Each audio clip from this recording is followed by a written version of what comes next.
कौन है ये लोग, कहाँ से आते हैं। নমস্কার, আমি প্রত্যয়। তার ডায়লগটা শুনে হয়তো অনেকেই বুঝতে পেরে গেছো এটা এক প্রকার ভাইরাল হয়ে গেছিলো।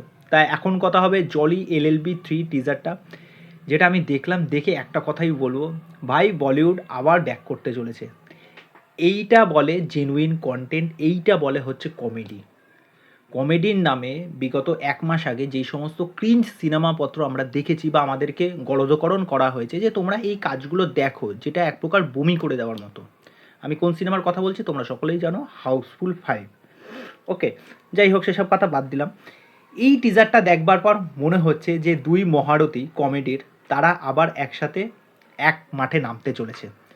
তুমি টিজারটা দেখো, 1.5 মিনিটের টিজার করেছে। এখানে দুইজন জলিকে আমরা পাচ্ছি। একজন হচ্ছে মিরাট থেকে, যে হচ্ছে আরশাদ বারসি, এবং আরেকজন হচ্ছে কানপুর থেকে আমাদের জলি, মানে হচ্ছে অক্ষয় কুমার। এবার তাদের দুজনের ফেস অফটা, এই যে কোর্টরুম ড্রামাটা হবে সেটা এবার দেখবার মতো হবে। এবং এই পুরো টিজার জুড়ে যে মুহূর্তগুলো, যে ফানি ফানি মুমেন্টগুলো তারা রেখেছে সেটা দারুণ।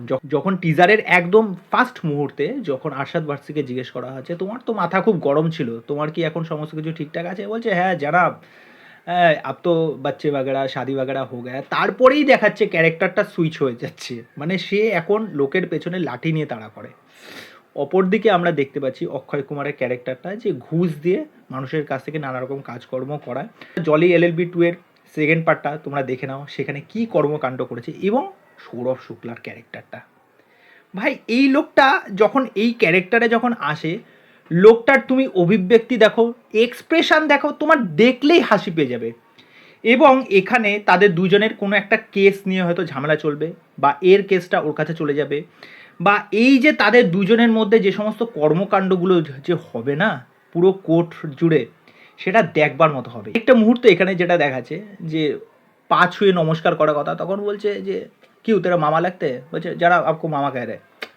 মানে তুমি এই মুহূর্তগুলো দেখো, মানে এখানে দেখে মনে হচ্ছে না কোনো কিছু স্ক্রিপ্টেড, মনে হচ্ছে একদম স্পন্টেনিয়াসলি বেরিয়ে যাচ্ছে তাদের মুখ থেকে। এবং তোমরা জানো অক্ষয় কুমারের কমেডি টাইমিং কীরকম। আমার এটা দেখে খুব ভাল লাগছে যে অক্ষয় কুমারকে এই সমস্ত চরিত্রেই মানায়, যে একমাত্র এই যে টাইমিং, যে কমেডি করাটা কিন্তু নট এ ইজি। ওকে, এটা প্রচণ্ড সিরিয়াস একটা বিষয়। এবং আমি মনে করি যে আরশাদ বারসি এবং অক্ষয় কুমার, তাদের দুজনের মতো কমেডি টাইমিং সেটা ব্যাপক। এবং তাদের এই দুজনকে একসাথে পাওয়া জলি এলএলবি 3-তে, ভাবো ওই 2-2.5 ঘন্টা হলে বসে তোমরা শুধু হেসে যাবে, লুটোপুটি খাবে।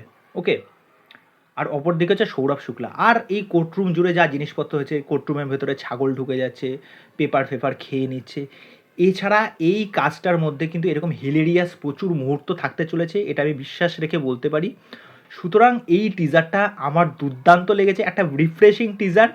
মানে অনেক দিন পর দেখে মনে হচ্ছে বলিউডে কমেডি নিয়ে কিছু একটা ভালো স্ক্রিপ্ট তৈরি হচ্ছে, একটা কাজ আসছে যেটা দেখে মজা পাওয়া যাবে। ওকে, তা দেখো এখনও টিজার দেখে কিন্তু গল্প সম্পর্কে সেরকম কিছু আভাস পাওয়া যাচ্ছে না। ট্রেলারটা আসলে বোঝা যাবে যে শুধুই কি এখানে শুধু কমেডির মুহূর্ত থাকবে না কোনো সিরিয়াস জিনিসপত্র। কেননা জলি এলএলবিতে দেখবে প্রত্যেকটা জায়গায় কিছু কিছু সামাজিক বার্তাও কিন্তু প্রোভাইড করা হয়, কিছু সোশ্যাল ইস্যু বা মেসেজের কথাও হয়তো তুলে ধরা হবে। তোমরা যদি জলি এলএলবি পার্ট 1 দেখো, পার্ট 2 দেখো, সেখানেও কিন্তু একটা সোশ্যাল মেসেজ কিন্তু দেওয়া হয়েছে।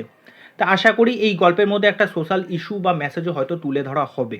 তা আমি তো এই কাজটা দেখার জন্য প্রচণ্ড এক্সাইটেড। আর আরশাদ বারসি এবং অক্ষয় কুমার, তাদের দুজনের এই ফেস অফটা দেখার জন্য তো আমিও অন্তত প্রচণ্ডভাবে মুখিয়ে আছি। আমার তো ব্যাপক লেগেছে এই টিজারটা। তা এই বিষয় নিয়ে তোমাদের কি মতামত সেটা অবশ্যই আমাকে কমেন্ট করে জানিও। তো চলো আজকে এখানে শেষ করছি। নিজেদের মতামত জানিও, ভিডিওটা ভালো থাকলে লাইক করে দিও আর শেয়ার করে দিও। চলো।